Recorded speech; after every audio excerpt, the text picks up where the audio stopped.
Hey everybody, and welcome to Piratical History with your host Drew Abernathy. And today we're going to be talking about that Rhode Island rogue known as Thomas II. Thomas II was born in 1649 in either Northamptonshire, England, or here in the New World in Rhode Island. Either way, his family would sail across the Atlantic from Northamptonshire and settle in Newport, Rhode Island, or the technical term for Rhode Island is Rhode Island and the Providence Plantations.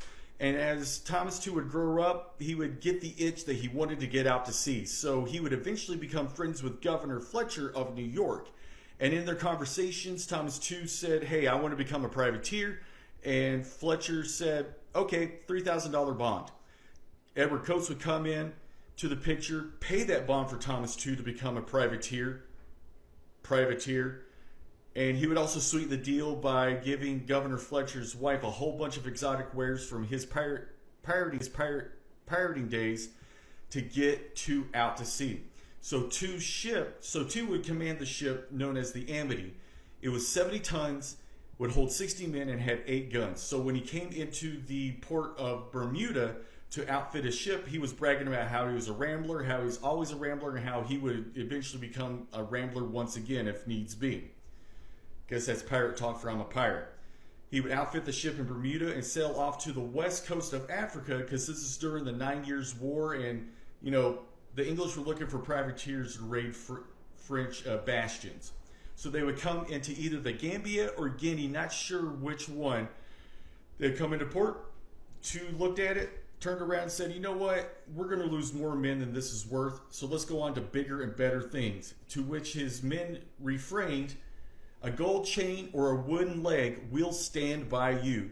So they decided to hire or choose one of their men as a quartermaster because they're kind of like the mediator between the crew and the pirate captain as to what would be and what wouldn't be signed off on.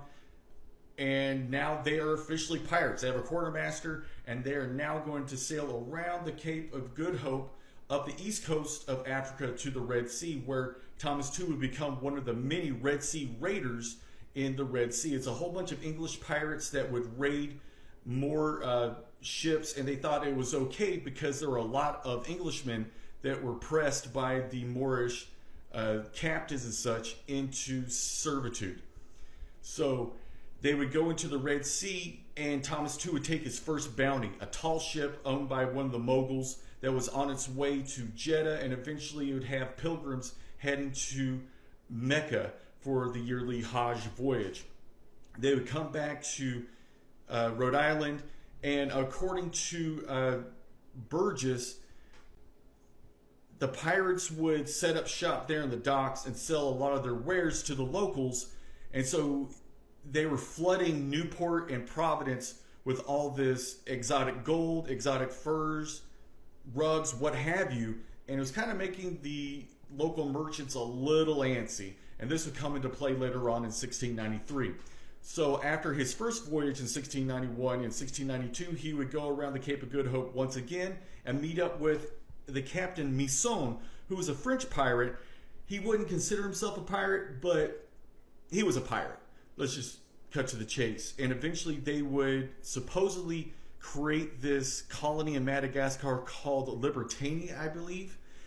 And Misson and II would eventually try to come back to the colonies in North America. And on the way here, Misson's ship would sink, and we would lose Captain Waters, David Jones Locker, I guess I should say. So in 1693, he got the itch once again, and he wanted to become a privateer under the Rhode Island governor. He tried to bribe the Rhode Island governor, according to Burgess, and the governor of Rhode Island just wasn't having it. So in 1694, he would go over to New York, get another letter of marque from Governor Fletcher.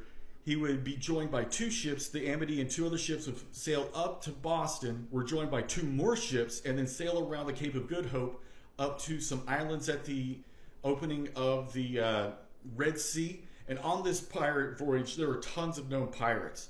I think John Ireland was the navigator for Thomas II at this time. So they decided to join forces with Henry Avery, one or the other, and then they would go into the Red Sea. this little flotilla of 10 ships would meet up against a flotilla of 25 ships by the Grand Mogul of Egypt or somewhere in that area. And during the course of battle, Thomas II would hold his stomach because he got hit in the stomach by one of the cannonballs from the Grand Mogul ships and would fall down dead. And when the crew of Thomas II's ship saw this, they all just gave up, and they were pressed into servitude by the Fatah Muhammad of the Grand Mogul. Later on, Henry Avery would overtake the Fatah Muhammad and get Thomas II's men back, and that's the story of Thomas II.